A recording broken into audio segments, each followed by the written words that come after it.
ইসলামের তৃতীয় খলিফা হযরত উসমান ইবনে আফফান রাদিয়াল্লাহু তাআলা আনহু, যাকে রাসূল সাল্লাল্লাহু আলাইহি ওয়াসাল্লাম যুন নুরাইন বা দুই নূরের অধিকারী উপাধিতে ভূষিত করেছিলেন।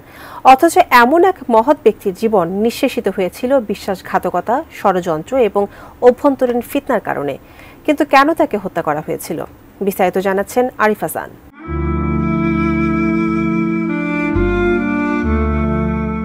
হযরত উসমান রাদিয়াল্লাহু আনহু ছিলেন ইসলামের তৃতীয় খলিফা এবং রাসূলুল্লাহ সাল্লাল্লাহু আলাইহি ওয়াসাল্লামের জামাতা।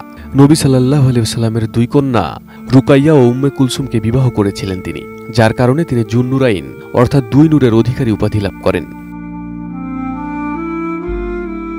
হযরত উসমান রাদিয়াল্লাহু আনহু এর সময়ে বিশ্বজুড়ে ইসলামী খিলাফতের সীমা ব্যাপকভাবে সম্প্রসারিত হয়েছিল। সিরিয়া, ইরান, মিশর সহ বিভিন্ন অঞ্চলে ইসলামের পতাকা উঠছিল। তবে এই বিস্তার সবার কাছে গ্রহণযোগ্য ছিল না। ইসলামের শত্রুরা, বিশেষ করে মুনাফিকরা, খেলাফতের বিরুদ্ধে ষড়যন্ত্রে লিপ্ত হয়েছিল। তারা সাধারণ জনগণের মধ্যে অসন্তোষ সৃষ্টি করতে শুরু করে, মিথ্যা অভিযোগ ছড়িয়ে দেয় এবং উসমান রাদিয়াল্লাহু আনহু এর বিরুদ্ধে ঘৃণা উস্কে দেয়। বিশ্বাসঘাতকদের নেতৃত্বে ছিলেন এক চতুর মুনাফিক আব্দুল্লাহ ইবনে সাবা। তিনি তার অনুসারীদের নিয়ে ইসলামের মধ্যে বিভেদ সৃষ্টির ষড়যন্ত্র করেন। তারা প্রথমে হযরত উসমান রাদিয়াল্লাহু আনহু এর শাসন ব্যবস্থার বিরুদ্ধে নানা মিথ্যা অভিযোগ তোলে। তারা বলেন তিনি আত্মীয়প্রীতি করেছেন, বাইতুল মালের অর্থ অপব্যবহার করেছেন এবং কুরআনের বিভিন্ন কপি জ্বালিয়ে দিয়েছেন। অথচ এসব অভিযোগ ছিল সম্পূর্ণ ভিত্তিহীন।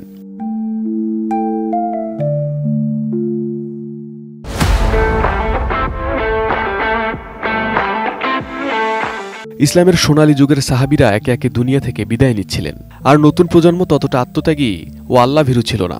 এই সুযোগে ইসলামের শত্রুরা খিলাফতের বিরুদ্ধে বিদ্রোহ উস্কে দেয়। বিশেষ করে বনু হাশেম ও বনু উমাইয়ার মধ্যকার প্রতিদ্বন্দ্বিতা, কুরাইশ ও অকুরাইশদের মধ্যে নেতৃত্ব নিয়ে দ্বন্দ্ব এবং আরব অনারবদের মধ্যে পারস্পরিক সংঘাত পরিস্থিতিকে আরো জটিল করে তোলে।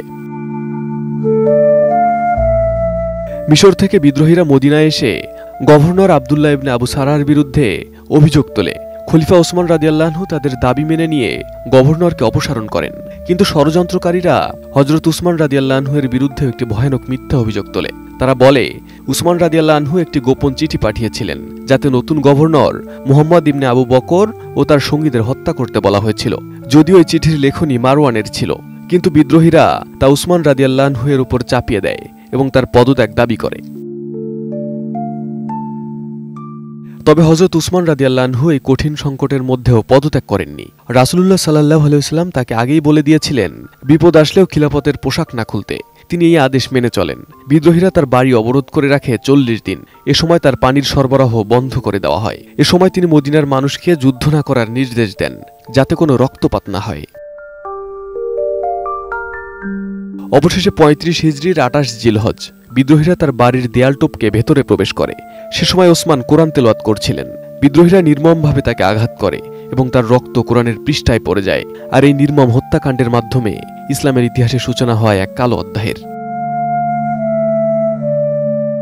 হযরত উসমান রাদিয়াল্লাহু আনহু এর শাহাদাতের পর ইসলামের মধ্যে বিভক্তি তৈরি হয়, যার পরিণতি হয় করুণ গৃহযুদ্ধ। এই হত্যাকাণ্ডের মাধ্যমে ইসলামের রাজনীতিতে বিভাজন এবং ষড়যন্ত্রের সূচনা হয়, যা মুসলিম বিশ্বকে চিরতরে পরিবর্তন করে দেয়। Arif Hasan, ATN news.